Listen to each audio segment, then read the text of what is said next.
Hello दोस्तों, स्वागत है आपका हमारे यूट्यूब चैनल में। तो देखिए, दिल्ली सल्तनत में चर्चा चल रही थी फिरोज शाह तुगलक। तो फिरोज शाह तुगलक के बारे में आप पढ़ चुके हैं। अब जो है आज चर्चा करेंगे फिरोज शाह तुगलक के उत्तराधिकारियों की, जिन्होंने शासन किया 1388 से लेकर के 1414 ईस्वी है। तो फिरोज शाह तुगलक ने अपनी मृत्यु से पहले जो है अपने बड़े बेटे, और बड़े बेटे का नाम था फतेह खां। क्या नाम था? फतेह खां को जो है अपना उत्तराधिकारी घोषित किया था, और कहते सिक्कों पर जो है उसका नाम भी अंकित करवा दिया था। ठीक है कि उत्तराधिकारी होगा। लेकिन क्या हुआ कि 1374 में जब फिरोज शाह तुगलक जिंदा थे, तभी जो है फतेह खां की क्या हो जाती है, मृत्यु हो जाती है। जब मृत्यु हो गई तो फिर फिरोज शाह तुगलक ने अपने दूसरे पुत्र मोहम्मद को जो है, मोहम्मद खां को जो है उत्तराधिकारी घोषित कर दिया। लेकिन एक गृह युद्ध के कारण जो है वो सिरमौर की पहाड़ियों में चला जाता है, फिर उसका कोई पता नहीं चलता, उसकी मृत्यु हो जाती है। तो इस कारण जो है फिर जो है फिरोज शाह तुगलक ने अपने बड़े बेटे फतेह खां के बेटे, जिसका नाम था तुगलक शाह या गयासुद्दीन तुगलक द्वितीय के नाम से जो है वो गद्दी पर बैठेगा। लेकिन उसका भी शासन क्या रहेगा, 1 साल तक ही शासन रहेगा। 1389 में उसकी हत्या कर दी जाएगी। फिर क्रमशः जो है थोड़े थोड़े वर्षों के लिए जो है 3 शासक गद्दी पर बैठेंगे, और इसके बाद फिर जो है 1394 में एक शासक आएगा जिसका नाम होगा नसीरुद्दीन महमूद तुगलक। 1394 से लगभग 1412 या कहीं कहीं आपको 1414 तक मिल जाएगा। तो वो शासक रहता है, और उसी के समय जो है आक्रमण होगा तैमूर लंग का। नाम सुना है? मंगोल आक्रमणकारी तैमूर लंग 1398 में आक्रमण करेगा। और कहते हैं नसीरुद्दीन महमूद तुगलक के समय दिल्ली सल्तनत का जो साम्राज्य था बहुत कम रह गया था, इसलिए लोग मजाक में कहा करते थे कि सुल्तान की सल्तनत दिल्ली से पालम तक फैली हुई है, बड़ा कम साम्राज्य रह गया था। तो चलिए चर्चा कर लेते हैं फिरोज शाह तुगलक और उनके उत्तराधिकारियों की। तो पहले तो लिखिए, देखो फिरोज शाह तुगलक ने अपने ज्येष्ठ पुत्र, फिरोज शाह तुगलक ने अपने ज्येष्ठ पुत्र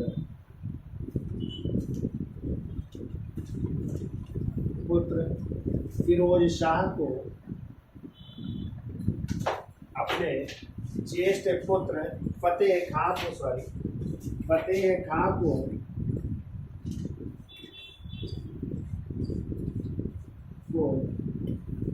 उत्तराधिकारी घोषित कर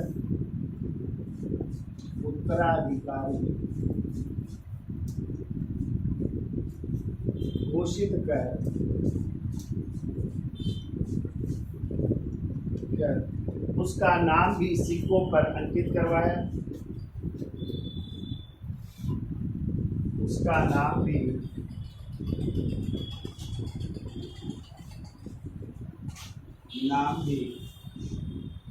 सिक्कों पर अंकित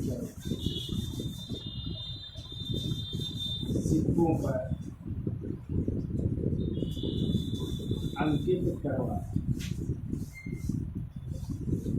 लेकिन 1374 में इसकी मृत्यु हो जा रही। चलिए अगला पॉइंट देखो,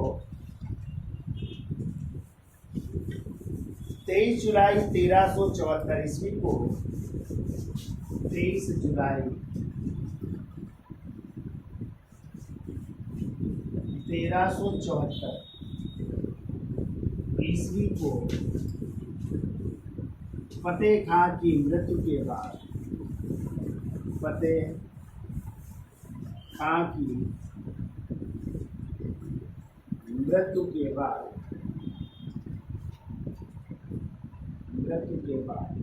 दूसरे पुत्र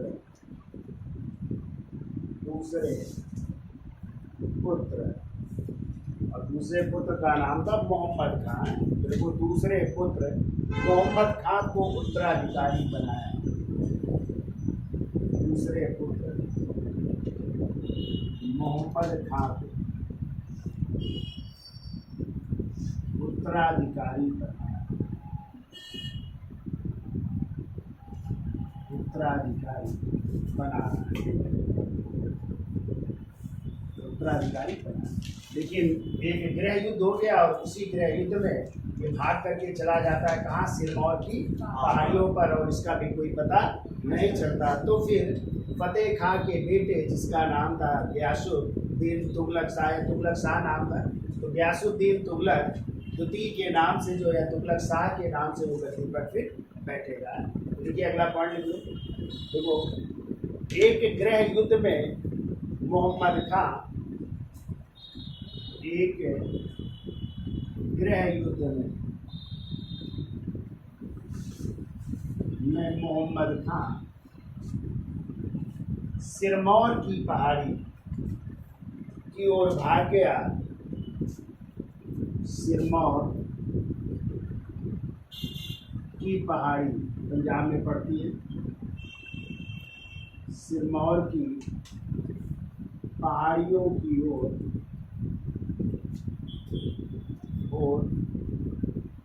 भाग गया।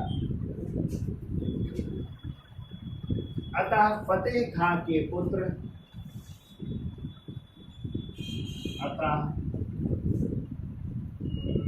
फतेह खां जो बड़ा बेटा था के पुत्र, फतेह खां के पुत्र तुगलक खां को राज की उपाधि प्रदान की गई। तुगलक खां को राज की उपाधि प्रदान की गई। राजकीय उपाधि प्रदान की गई। और यही फिर तुगलक खां जो है, तुगलक शाह या गयासुद्दीन तुगलक द्वितीय के नाम से गद्दी पर बैठेगा। इसका स्क्रीनशॉट ले लो, फिर आगे चलते हैं। देखो, वो फिरोज शाह तुगलक की 1388 ईस्वी में मृत्यु के बाद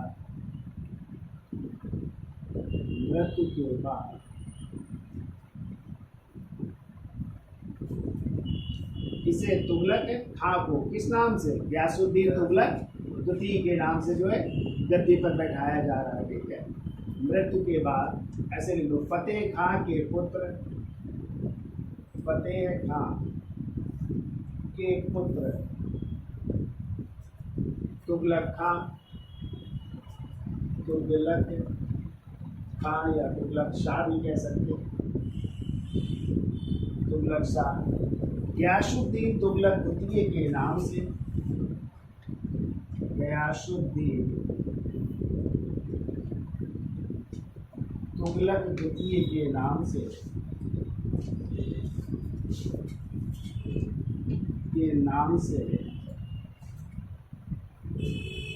गद्दी पर बैठा।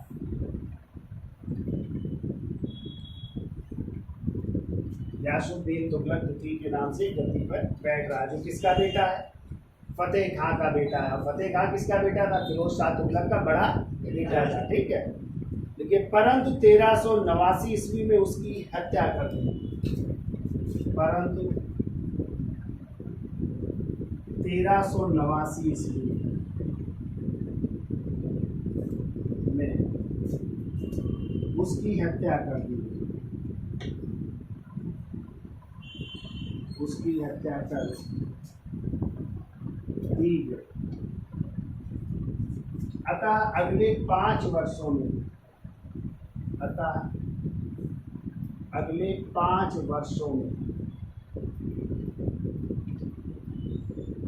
में 3 शासक हो रहे हैं क्रमशः। 5 वर्षों में क्रमशः 3 शासक बने, 3 शासक बन रहे थे। और वो कौन कौन 3 शासक बन रहे हैं इनके बाद, तो उनके नाम लिख लीजिए। पहला नाम लिखिए अबू बकर, अबू बकर। और इनका टाइम लिखो 1389 से 90, 1389 से 1390 ईस्वी में और कहते हैं ये जफर खां का पुत्र, जफर खां का पुत्र। देखिए दूसरा कौन बन रहा है? दूसरा बन रहा है मोहम्मद शाह, मोहम्मद शाह। और ये बन रहा है 1390 से बन रहा है 1394 ईस्वी तक, ठीक है। और ये भी जो है फिरोज शाह तुगलक का पुत्र था, ठीक है। तो फिरोज शाह तुगलक का पुत्र,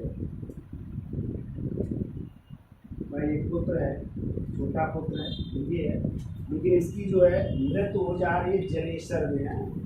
देख लो जलेसर में 1394 में मृत्यु हो गई। जब इसकी मृत्यु हो गई तो इन्हीं का जो है बेटा अगला शासक बनेगा और उसका नाम है अलाउद्दीन सिकंदर शाह। ये तीसरा शासक अलाउद्दीन सिकंदर शाह, और इसको हुमायूं के नाम से भी जानते हैं। दूसरा नाम लिख दीजिए, हुमायूं के नाम से भी जाना जाता है। और इसका शासनकाल मात्र 6 सप्ताह का ही है। तो 1394 से लेकर के 1394 तक ही, यानी 6 सप्ताह तक ही शासन किया।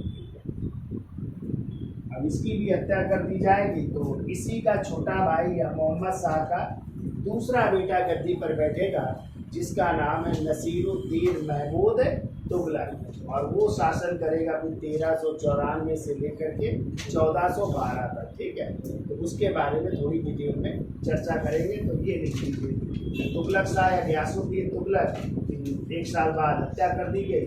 अगले 5 वर्षों में, यानी कब से, 89 से लेकर के 94 तक कितने शासक हुए? 3 शासक हुए, जिसमें पहला हुआ अबू बकर 1389 से 90, फिर हुए मोहम्मद शाह 1390 से 94, जो फिरोज शाह तुगलक के बेटे भी थे, और फिर उनका बेटा अलाउद्दीन सिकंदर शाह, जिसे हुमायूं के नाम से जाना जाता है, 1394 से 6 सप्ताह तक ही शासन रहता है, ठीक है। अब अगले शासक जो बन रहे हैं उनका नाम है नसीरुद्दीन महमूद तुगलक। तो इसका स्क्रीन शॉट ले लो, फिर आगे चलते हैं। तो देखिए अगले सुल्तान कौन बन रहे हैं? नसीरुद्दीन महमूद तुगलक 1394 से 1412 या 1414 भी कहीं कहीं मिल जाता है, ठीक है। तो देखिए ये किसके बेटे हैं? मोहम्मद शाह के बेटे या अलाउद्दीन सिकंदर शाह के क्या है? भाई हैं, ठीक है। तो दोनों याद रखना। तो देखिए या मोहम्मद शाह का पुत्र, या मोहम्मद शाह का पुत्र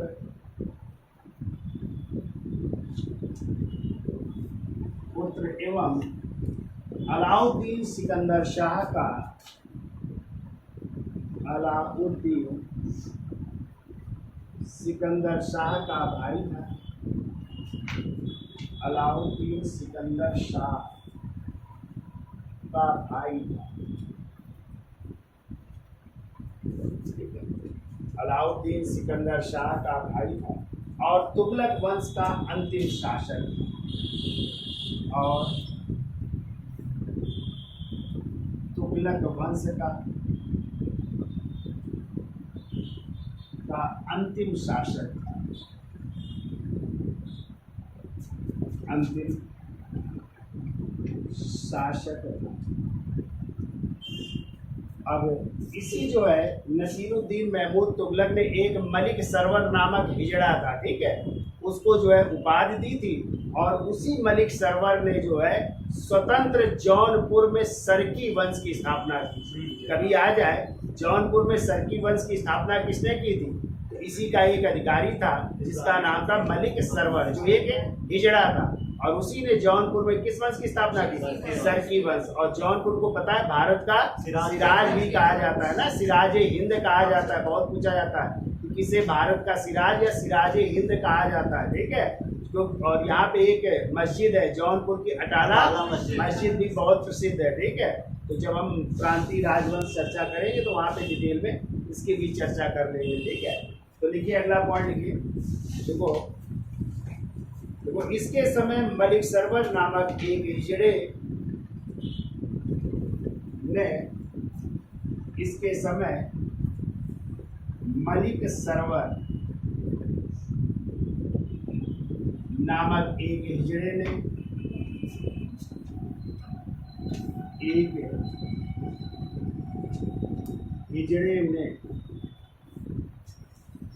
मलिक सरवर नामक एक हिजड़े ने सुल्तान से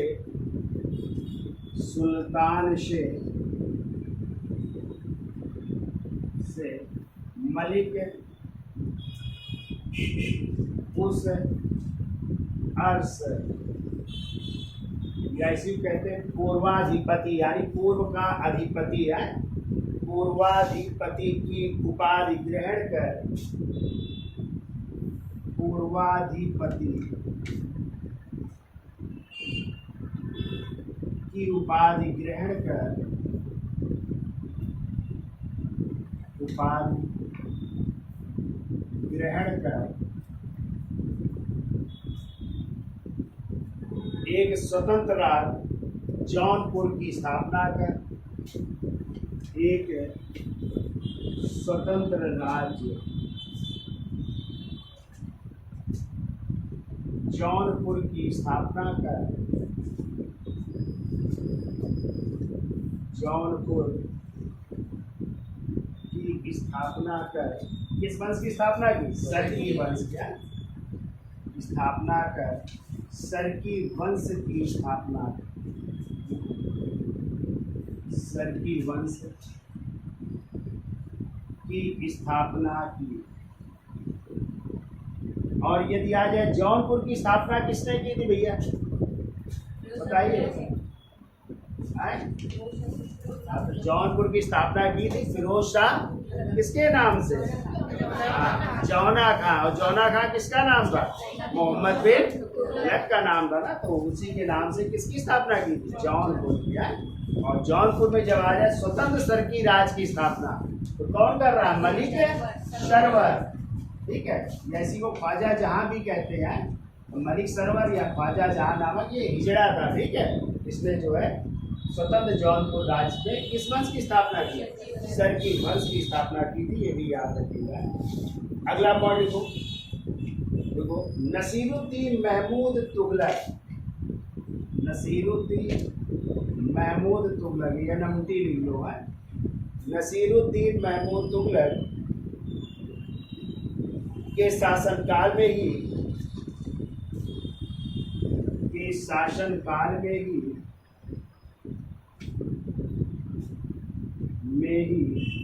मध्य एशिया के मंगोल नेता, मध्य एशिया के मंगोल नेता, मंगोल नेता जिनका नाम था तैमूर लंग, तैमूर लंग ने 1398 ईस्वी में, तैमूर लंग ने 1398 ईस्वी में भारत पर आक्रमण किया।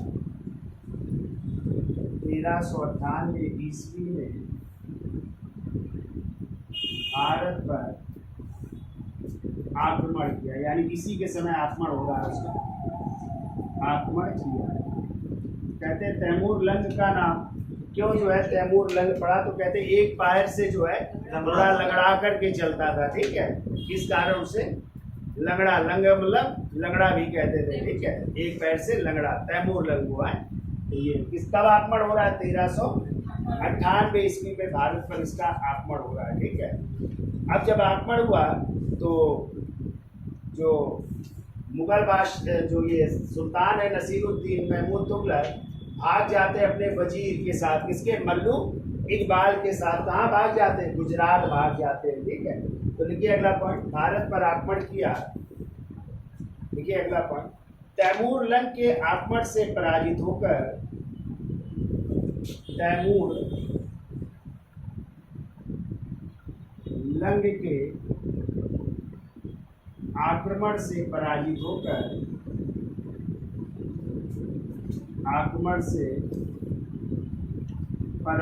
होकर नसीरुद्दीन महमूद तुगलक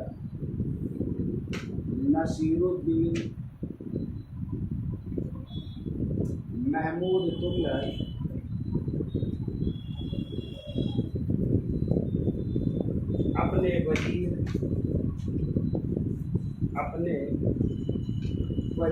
वजीर का नाम है देखो मल्लू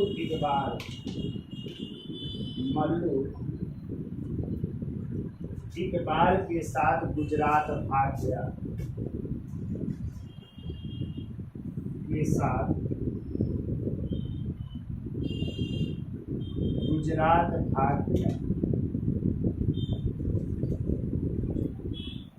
गुजरात भाग जा रहा है किसके साथ? अपने वजीर के साथ। ठीक है, फिर वो तैमूर लंग ने, चलो इसका स्क्रीन शॉट ले लो फिर ऊपर लिख देते।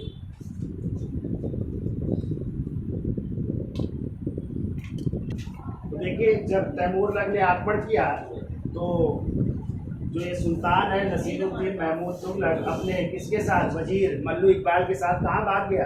गुजरात। अब देखो तैमूर लंग जो है दिल्ली को लूट रहा है और लूटने के बाद जब वो वापस जाता है तो वापस जाते समय उसने पंजाब का गवर्नर नियुक्त किया खिरज खां को। किसको? खिरज खां को नियुक्त करके वो वापस चला जाता है। जब वापस चला गया तो फिर जो है नसीरुद्दीन महमूद तुगलक गुजरात से वापस आते हैं और वापस आने के बाद जो है दिल्ली में सत्ता संभाल लेते हैं। लेकिन उसका पंजाब के गवर्नर खिरज खां से क्या चलता रहता है? संघर्ष चलता रहता है। ठीक है, और फिर इसके बाद जो है 1400 जब इसकी मृत्यु होती है तो मृत्यु से पहले इसने अपना उत्तराधिकारी घोषित कर दिया दौलत खान लोधी को। किसको? दौलत खान लोधी को 1412 में जो है उसे जो है उत्तराधिकारी घोषित कर दिया। इसी के समय जो है लोग व्यंग पूर्वक कहा करते थे कि सुल्तान की सल्तनत कहाँ से? दिल्ली से, यानी बहुत कम साम्राज्य जो है रह गया था।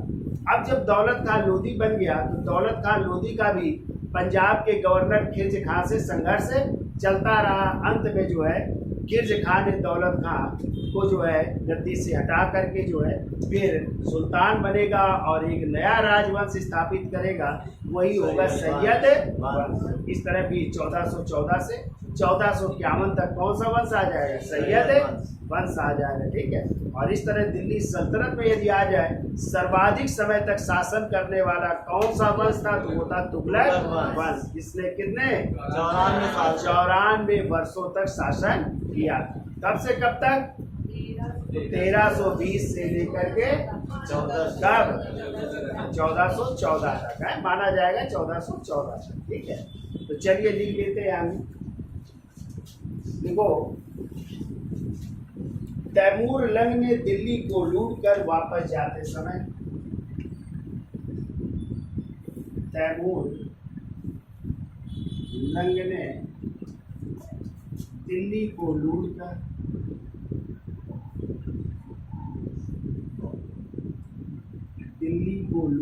वापस जाते समय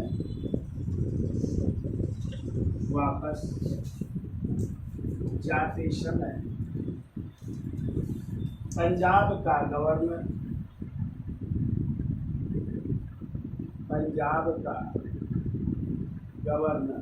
खिरज खां को नियुक्त किया। खिरज खां को नियुक्त किया।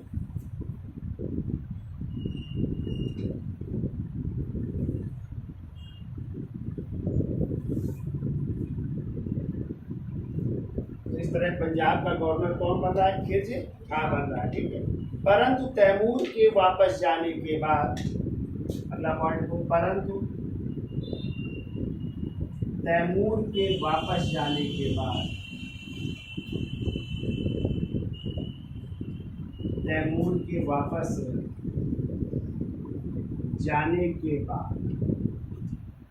नसीरुद्दीन महमूद तुगलक गुजरात से वापस आकर दिल्ली पर शासन करने लगा। नसीरुद्दीन महमूद तुगलक गुजरात से वापस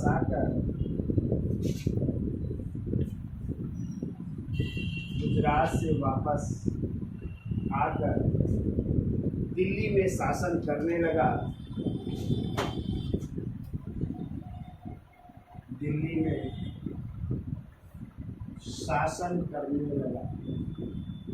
में शासन फिर कर रहा है, ठीक है। परंतु उसका पंजाब के गवर्नर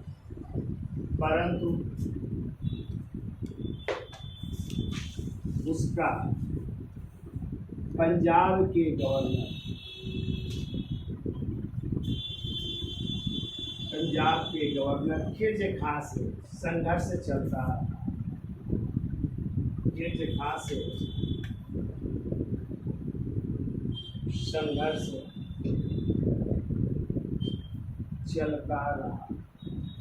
खां से संघर्ष होता रहता है, ठीक है। आगे लिखिए। देखो 1412 ईस्वी में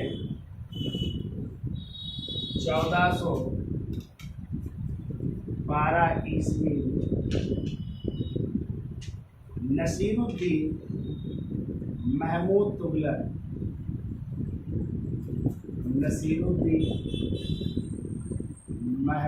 तुगलक ने किसे दौलत खान लोधी को है, तो देखो नसीरुद्दीन महमूद तुगलक ने मृत्यु से पहले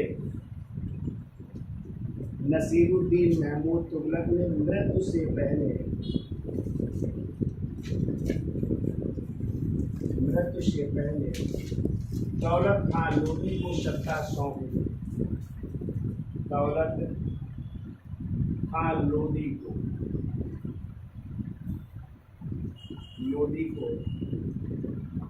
सत्ता सौंप दी। अभी मरा नहीं है, ठीक है, लेकिन सत्ता जो है किसको दे रहा है? दौलत खान लोधी। और कहते हैं इसको उसने अपना पुत्र भी कह करके संबोधित किया था और कहा था तुम गद्दी संभालो, ठीक है। अब देखिए अगला पॉइंट। नसीरुद्दीन महमूद की मृत्यु के पूर्व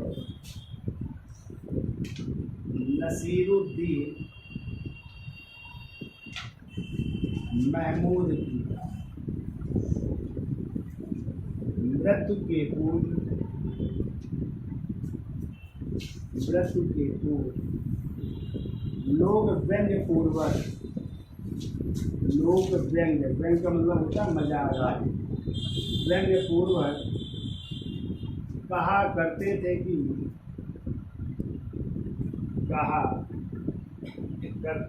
कि सुल्तान की सल्तनत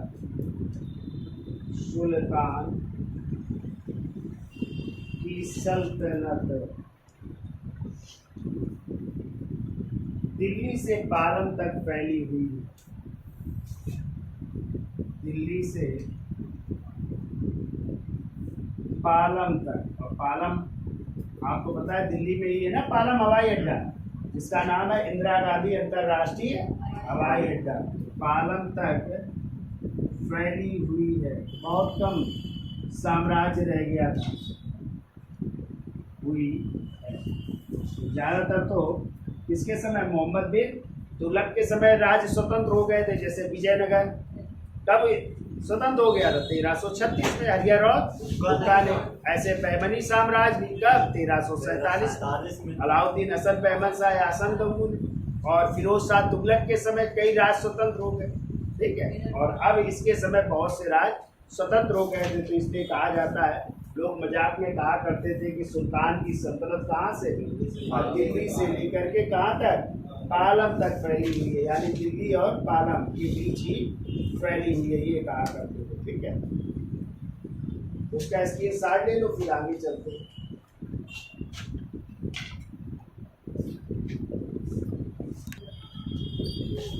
देखिए आगे लिखिए। 1413 ईस्वी में 1413 ईस्वी में दिल्ली के सरदारों की सहमत से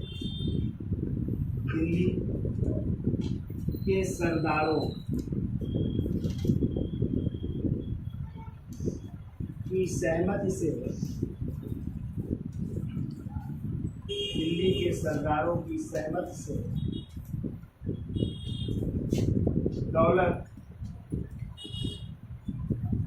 खान लोधी शासक बना। दौलत खान लोधी शासक बना, परंतु उसका खिर्ज खां से संघर्ष चलता रहा। उसका खिर्ज खां से संघर्ष चलता रहा।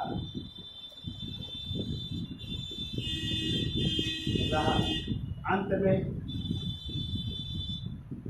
1414 ईस्वी में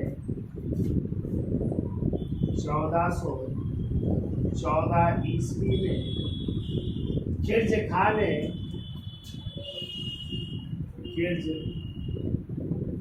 खां ने दौलत खां को पराजित कर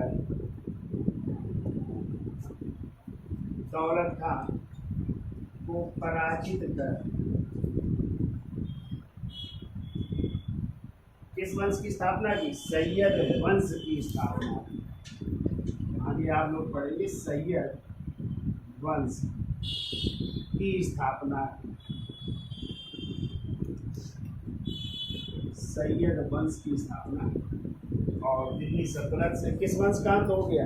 तुगलक वंश का अंत हो जाएगा और सैयद वंश आएगा। ठीक है, सैयद वंश जो 1414 से लेकर के 1451 ईस्वी तक रहेगा, इसकी चर्चा करेंगे नेक्स्ट टर्म में।